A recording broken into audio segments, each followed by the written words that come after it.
La historia y la doctrina de la Iglesia. El Papa. Las vidas de santos. La preparación al matrimonio. La catequesis infantil. Eso y mucho más encontrarás en la nueva tienda online de Goya Producciones en cristiano.com. Una web para toda la familia.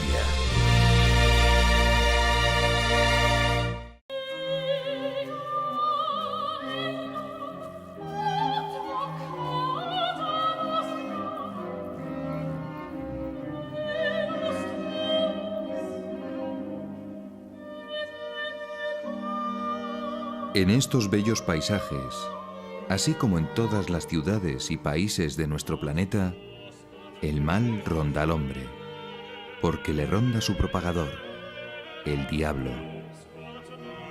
El príncipe de este mundo, como le llama el Evangelio, odia a Dios, o sea, a la bondad en persona. Por eso no puede amar a nadie.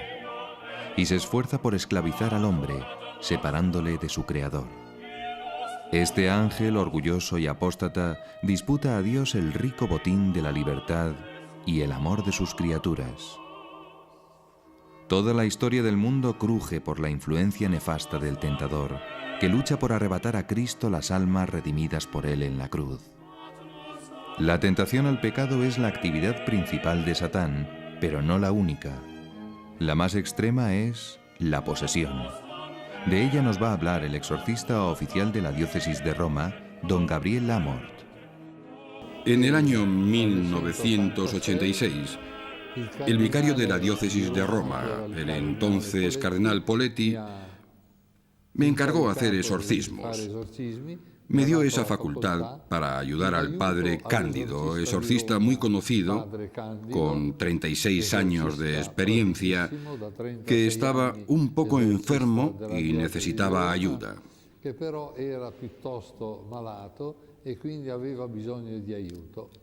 Entré así en un mundo nuevo, en el mundo de los exorcismos, del cual nunca me había ocupado. En nuestras comarcas nunca se había oído hablar de exorcismos ni de la existencia de un exorcista. Cuando me di cuenta de que había poquísimos exorcistas, pensé escribir un libro sobre los exorcismos.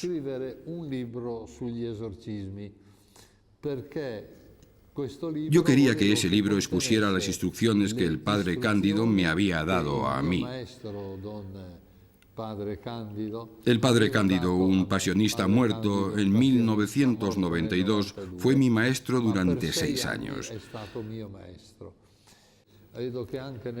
El libro ha sido leído con interés también en otras naciones. ¿Por qué? Porque efectivamente en toda la Iglesia latina se había abandonado por 3 siglos el ritual de los exorcismos, y de ahí que se haya hecho interesante hablar de ellos.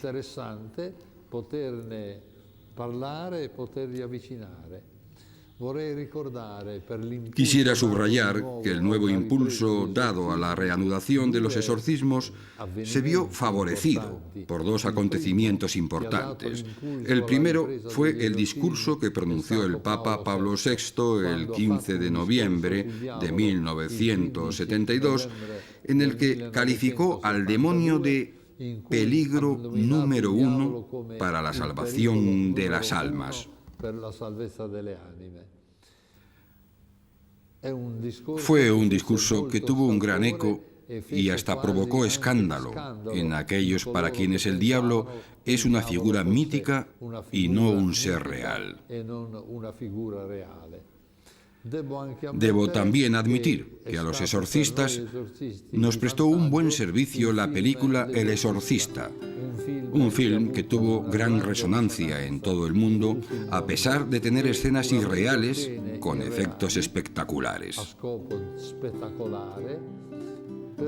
Pero logró difundir de nuevo la palabra exorcista y la figura de ese sacerdote que tiene el poder de expulsar al demonio.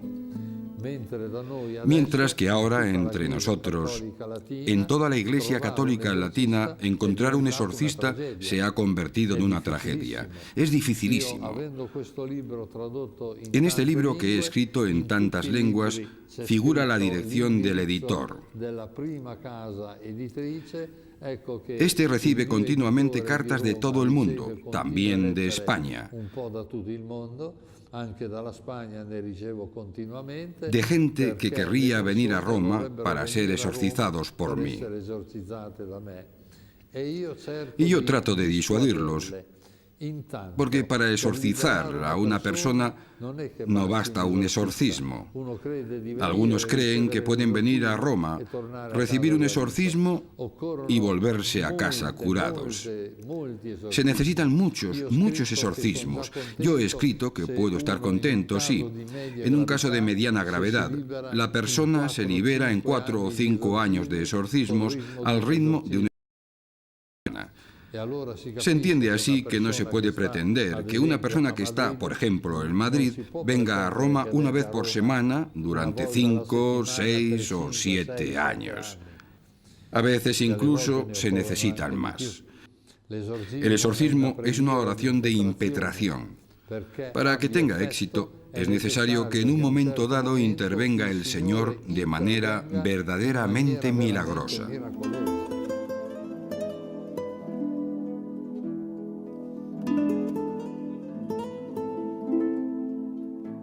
Allí donde no hay exorcistas, trato de poner a los interesados en contacto con los grupos de renovación carismática católica que no hacen exorcismos, sino oraciones de curación y liberación. También estas oraciones son eficaces porque Jesús dio el poder de expulsar demonios con la fuerza de su nombre a todos los que creen en él. La diferencia es esta, que el exorcismo es una oración oficial hecha en nombre de la Iglesia, con la autoridad de la Iglesia, y por sí es más eficaz, más fuerte. En cambio, la oración de liberación es una oración personal, pero si se hace con fe, también resulta muy eficaz esta oración de liberación que pueden hacer todos los que creen en Jesucristo, sean hombres, mujeres, niños o adultos.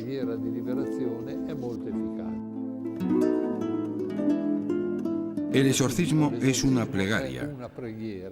No es, por tanto, algo espantoso, algo que hace temblar a la gente. No. Es una simple oración en la que se pide a Dios liberar a la persona de la presencia o de la influencia del diablo. Y se manda al diablo, en nombre de Cristo, que se vaya.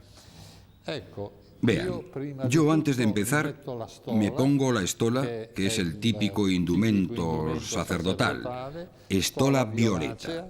Me pongo la estola larga porque me es más cómodo para poder ponérsela sobre la espalda a la persona que debe ser exorcizada. Luego empiezo con el agua bendita. Esto es un frasco con agujeros y bendigo a la persona con el agua bendita.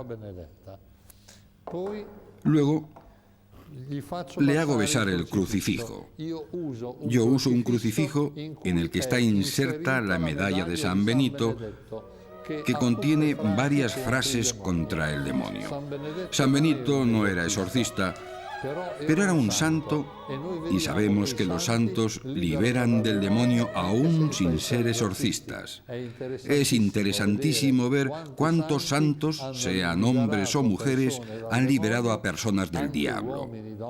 Por ejemplo, en tiempos de Santa Catalina de Siena, cuando un exorcista no lograba liberar a una persona, la enviaba a Santa Catalina de Siena, que no era sacerdote, que no era exorcista, pero era santa, y lo liberaba. Para ser exorcista es necesario ser sacerdote nombrado por el obispo. Un obispo no puede nombrar exorcista a un laico, solo puede designar a un sacerdote. Hago besar el crucifijo y luego empiezo a decir mis oraciones con la mano sobre la cabeza. En general, los exorcistas tienen en la otra mano el libro con el ritual de los exorcismos, pero yo no lo necesito porque me lo sé de memoria después de haber hecho tantos, y pongo la otra mano sobre la espalda. Y así rezo. En un determinado momento utilizo el óleo de los catecúmenos, que es el óleo que usan en el bautismo.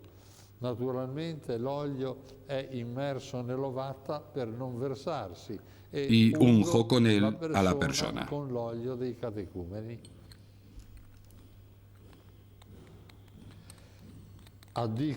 Recuerdo que para liberar a una persona se necesitan tantos y tantos exorcismos. Por eso conviene tener cerca un exorcista. Yo acostumbro a decir a los que me vienen, diríjase a su obispo y pida el exorcismo con la esperanza de que los obispos, a fuerza de oír tantas y tantas demandas, se decidan a nombrar exorcistas, aunque solo sea para verse libres de la insistencia de tantas personas. Normalmente la persona no se libera durante un exorcismo. El exorcismo reza por la liberación, pero a menudo la persona se ve libre cuando acude a un santuario mariano, como por ejemplo el de Nuestra Señora del Pilar o incluso al más cercano a su casa. A menudo se liberan después de una larga adoración eucarística. He tenido casos de pacientes míos que se han liberado en Lourdes después de haber rezado durante toda la noche ante la gruta de Lourdes.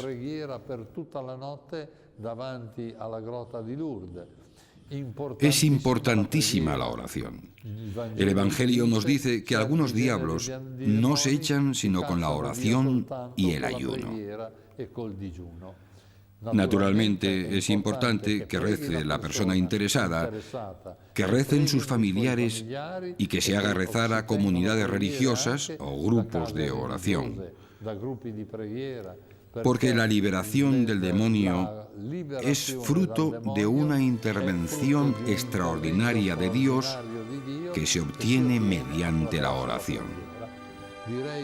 En sustancia, la oración del exorcismo se resume en una frase: en nombre de Jesús, Satanás, vete.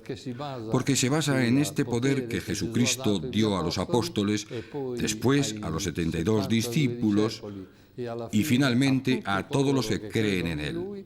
En mi nombre expulsarán a los demonios.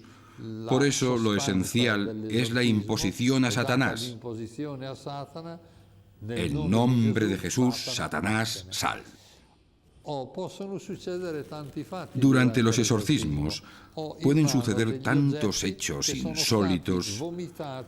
Tengo en la mano una serie de objetos que han sido vomitados durante los exorcismos.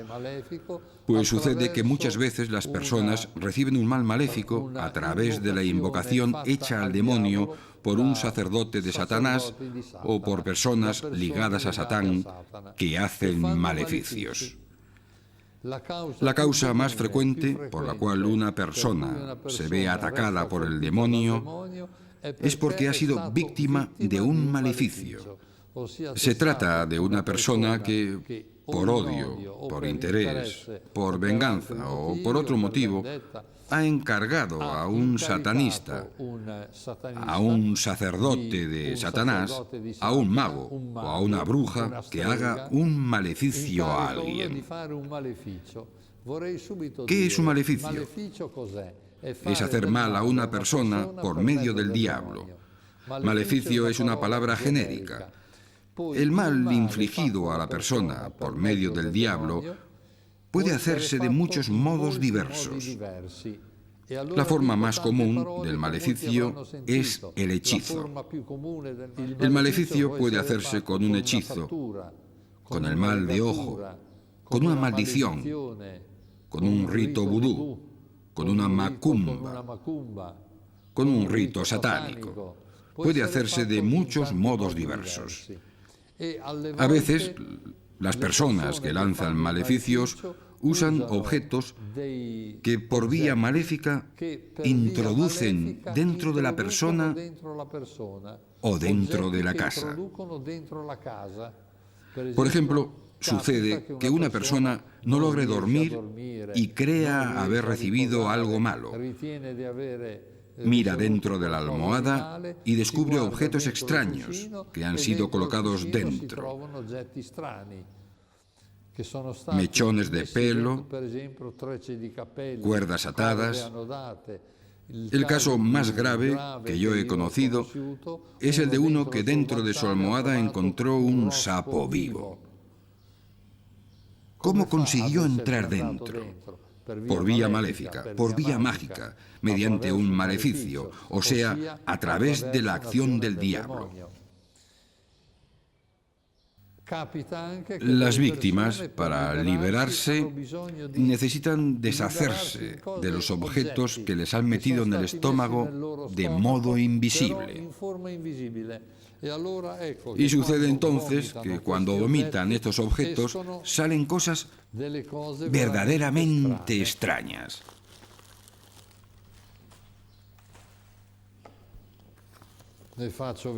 Voy a enseñarles algunas.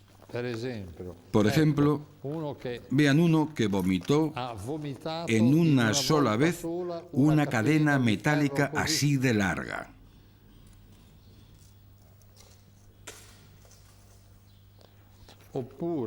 Esto es un abrelatas. Muchas pilas. Incluso viví el caso de una persona a quien el demonio le dijo que le haría vomitar una radiotransmisora completa.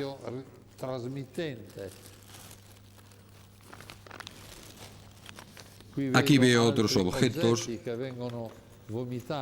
a menudo figuras de plástico, clavos, pilas, llaves, o sea, objetos varios que han sido vomitados. Y yo me he dado cuenta que estos objetos se materializan en el instante en que salen de la boca. Si uno hubiese hecho una radiografía del estómago de aquella persona antes del exorcismo, no habría visto nada. Me di cuenta de eso viendo varias veces escupir a personas poseídas. El diablo ejerce una doble actividad, ordinaria y extraordinaria. La actividad ordinaria es la de tentar al hombre al pecado. Es la actividad que a él le interesa más y a la que todos estamos sujetos. Cristo, al hacerse hombre, aceptó someterse a las tentaciones del diablo. Ciertamente él derrotó a Satanás en su intento. Nosotros no poseemos la misma fortaleza que Jesucristo, pero contamos con la gracia si la pedimos con la oración y los sacramentos. Y sabemos por la Biblia que Dios no permitirá que seamos tentados más allá de nuestras fuerzas. Pero es necesaria nuestra resistencia, nuestra lucha. Esta es la actividad ordinaria del demonio. Su actividad extraordinaria es la de producir trastornos maléficos e incluso la posesión diabólica. Cuando decae la fe, aumenta la superstición. Nosotros vivimos en un periodo en el que de fe hay poquísima, y entonces, he aquí que va ocupando un gran espacio la superstición. Hoy la superstición puede practicarse de varios modos diversos, como el de quienes se dejan esclavizar por magos, No son solo personas ignorantes, también caen en esos hombres políticos, empresarios, personalidades del deporte, que no toman sus decisiones sin antes consultar a su mago de confianza. Son pues lacras muy difundidas que abren la puerta a la posesión diabólica. El demonio puede atacar no solo a personas individuales, sino a comunidades enteras. No hay duda que el demonio, entre todas las personas, busca preferentemente a las que ejercen más influencia sobre los otros. No me cabe ninguna duda de que Stalin fuese satanista. Se vendió a Satán para tener éxito. No tengo ninguna duda de que un personaje como Hitler estuviese completamente invadido por Satanás. Hay que notar que Satán puede influir en grupos enteros. Y yo creo que todo cuanto el nazismo ha hecho ha estado enteramente inspirado por Satán. Porque los nazis cometieron atrocidades que racionalmente no se pueden explicar.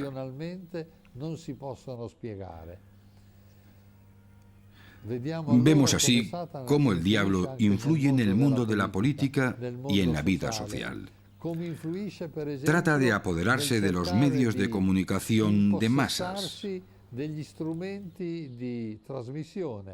En la televisión, por ejemplo, en los programas de la tarde, predominan las películas de sexo, horror y violencia.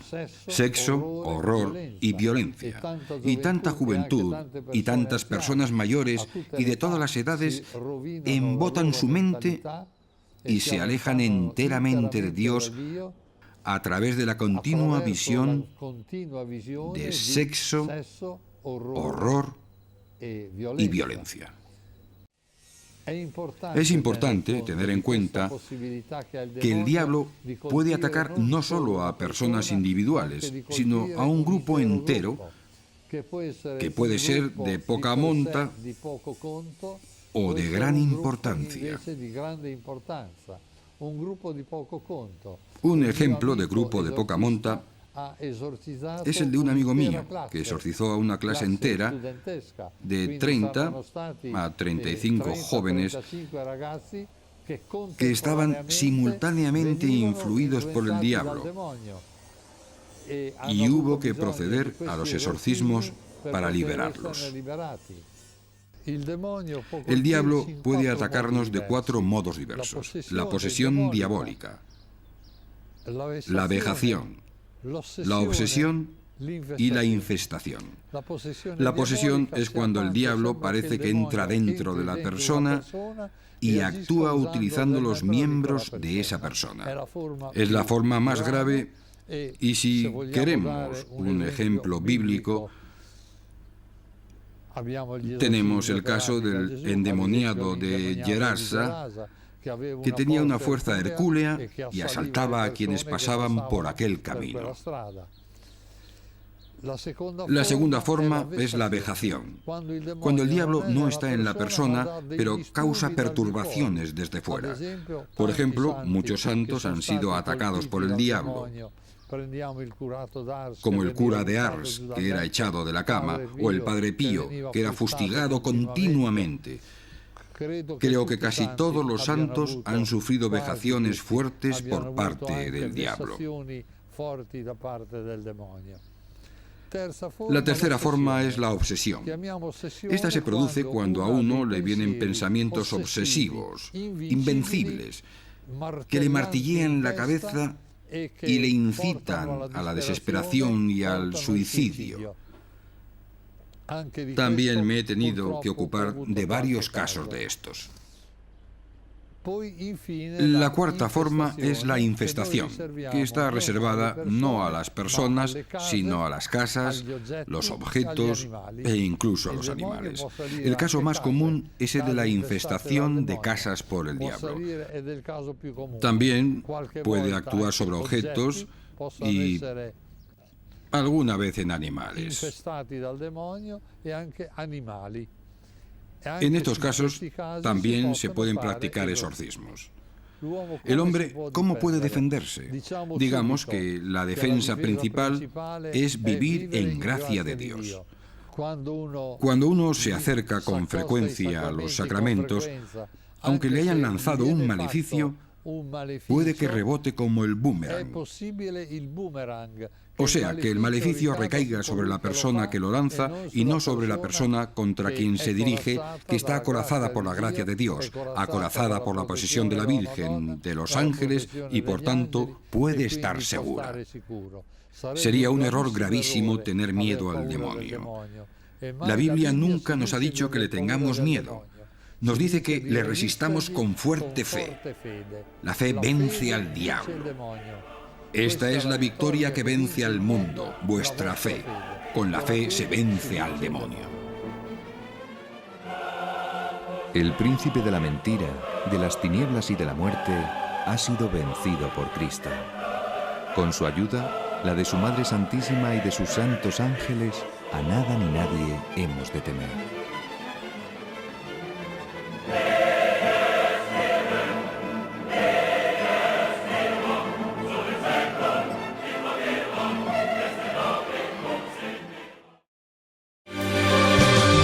La historia y la doctrina de la Iglesia, el Papa, las vidas de santos,